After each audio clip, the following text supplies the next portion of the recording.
ألف لام ميم. تنزيل الكتاب لا ريب فيه من رب العالمين. أم يقولون افتراه بل هو الحق من ربك لتنذر قوما ما أتاهم من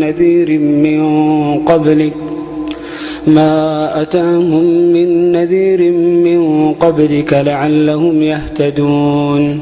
الله الذي خلق السماوات والأرض وما بينهما في 6 أيام ثم استوى على العرش ما لكم من دونه من ولي ولا شفيع أفلا تتذكرون. يدبر الأمر من السماء إلى الأرض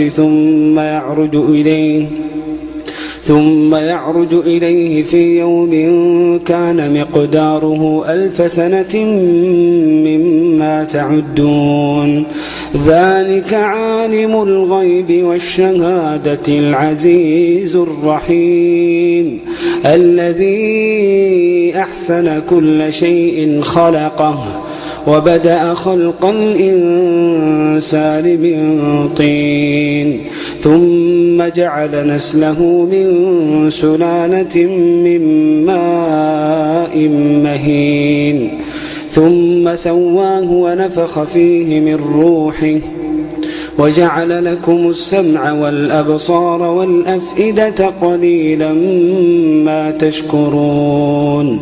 وقالوا أئذا ضللنا في الأرض أئنا لفي خلق جديد بل هم بلقاء ربهم كافرون.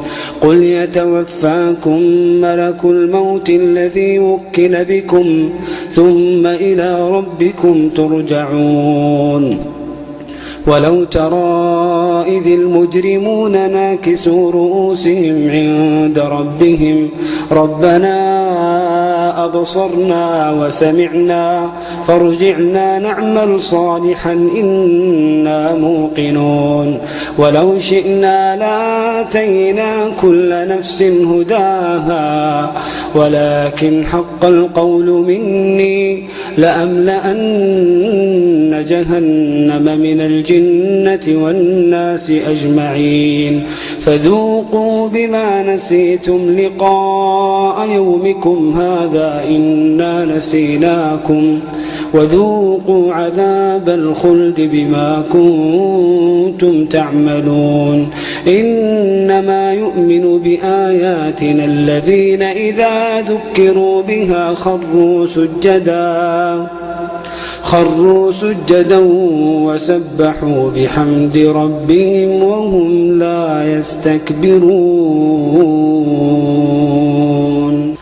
تتجافى جنوبهم عن المضاجع يدعون ربهم خوفا وطمعا ومما رزقناهم ينفقون. فلا تعلم نفس ما أخفي لهم من قرة أعين جزاء بما كانوا يعملون. أفمن كان مؤمنا كمن كان فاسقا لا يستوون. أما الذين آمنوا وعملوا الصالحات فلهم جنات المأوى نزلا بما كانوا يعملون.